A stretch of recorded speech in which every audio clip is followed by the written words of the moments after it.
오늘 본문의 시간적 배경은 이스라엘 역사의 암흑기라고 할 수 있는 사사시대 말기, 왕이 있기 전에 사사시대 말기예요.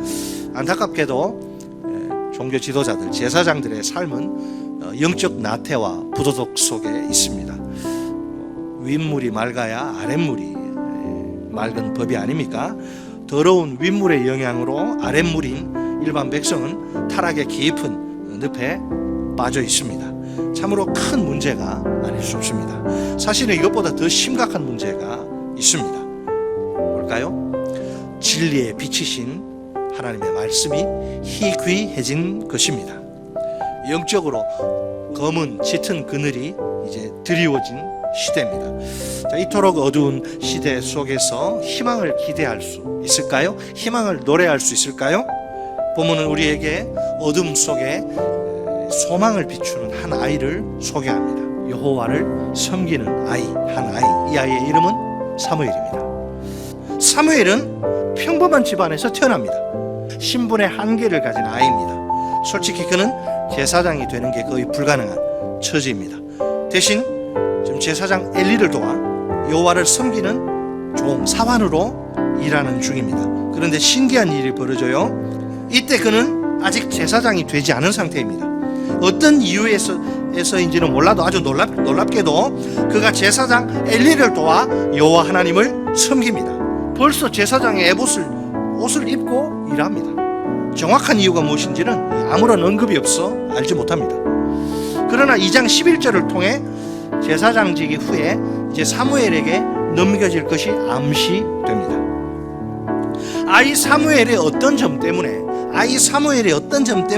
하나님이 이런 축복을 계획하신 걸까요? 사무엘은 부모의 아름다운 신앙을 이어받습니다.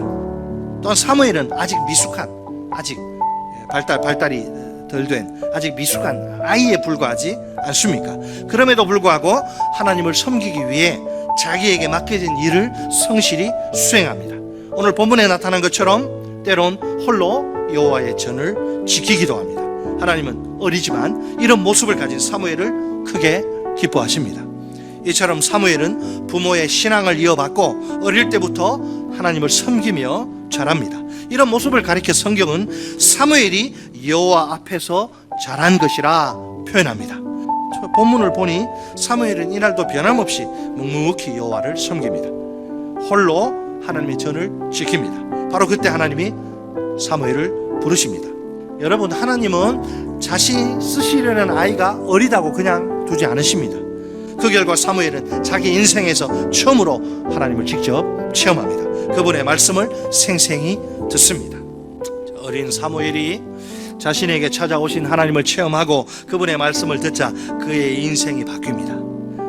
하나님이 그와 함께 해주십니다. 그 결과 사무엘의 말에는 땅에 떨어져 사라지는 것 같은 헛된 것이 하나도 없습니다.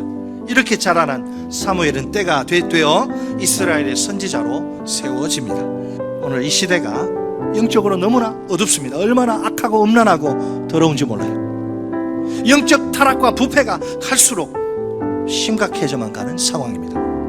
이스라엘의 사사 이 시대 말기와 별 차이가 없을 정도입니다. 이런 때일수록 어둠 속에서도 소망을 비추는 왕의 자녀들이, 아이들이 필요합니다. 킹스키즈가 필요해요. 자, 오늘 본문이 우리에게 그 비결을 제시합니다. 내 아이들이 하나님 앞에서 자라나게 하십시오. 세상의 음성이 아니라 하나님의 음성을 듣는 아이들이 되게 하십시오. 하나님이 반드시 그런 내 아이들을 귀히 보실 것입니다. 그들을 하나님의 복된 영광스러운 일꾼으로 세워 주실 것입니다. 그들을 통해 세상이 아름답게 변화될 것입니다. 끝으로 부모인 우리에게 들려주시는 하나님의 음성이 있습니다. 내 아이들을 향한 하나님의 소망입니다. 하나님의 손에 붙들려 세상을 변화시키는 아름다운 도구들이 되게 하라. 같이 따라서 하실래요? 하나님의 손에 붙들려 세상을 변화시키는 아름다운 도구들이 되게 하라. 아멘.